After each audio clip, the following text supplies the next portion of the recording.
And now I'm going to show you want to shake up your glaze really good. And this, I already opened one, so it's really good. I'm going to take the pot, and what I like to do is 3 full coats.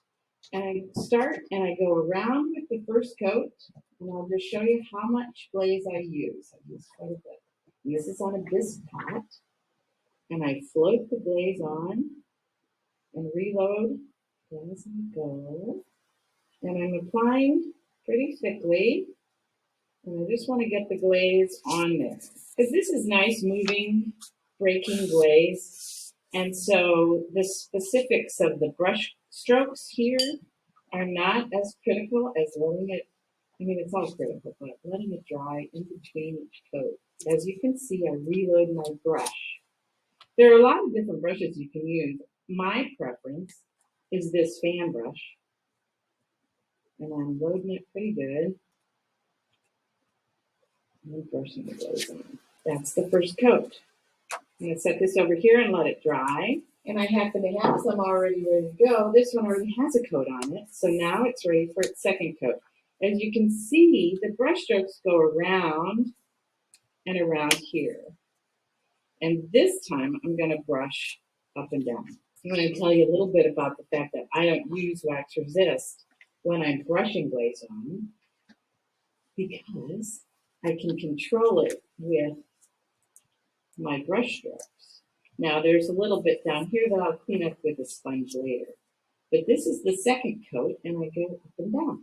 Now sometimes this, you could think, oh, that's so you don't see brush strokes. Well, that's part of it, but not really. I do it so I can keep track of how many coats I have on the pot.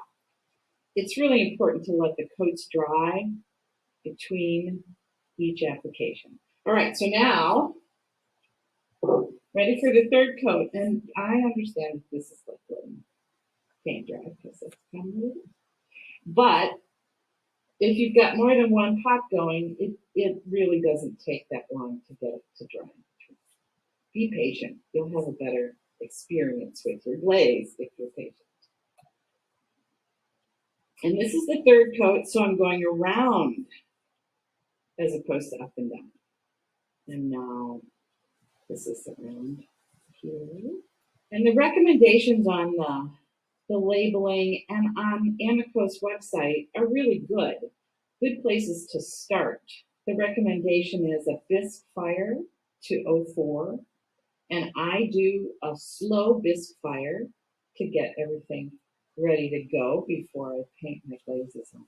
All right, so I've got 3 coats on this, and it's dry enough to put the decoration color on. So I'm going to do some bits of brush work on this pot here. And this already has 3 coats on it. So I'm going to fix it. And I'm just going to make some lines on here. And I like to work in 3s. Doesn't mean you have to do that, but that's kind of what I do. And now I'm going to just put it in the inside. And I kind of just like to do that. And even if it drips, look at that drip. That might be excellent. So, and then I would put on another coat. This is also about letting it really move on the pot.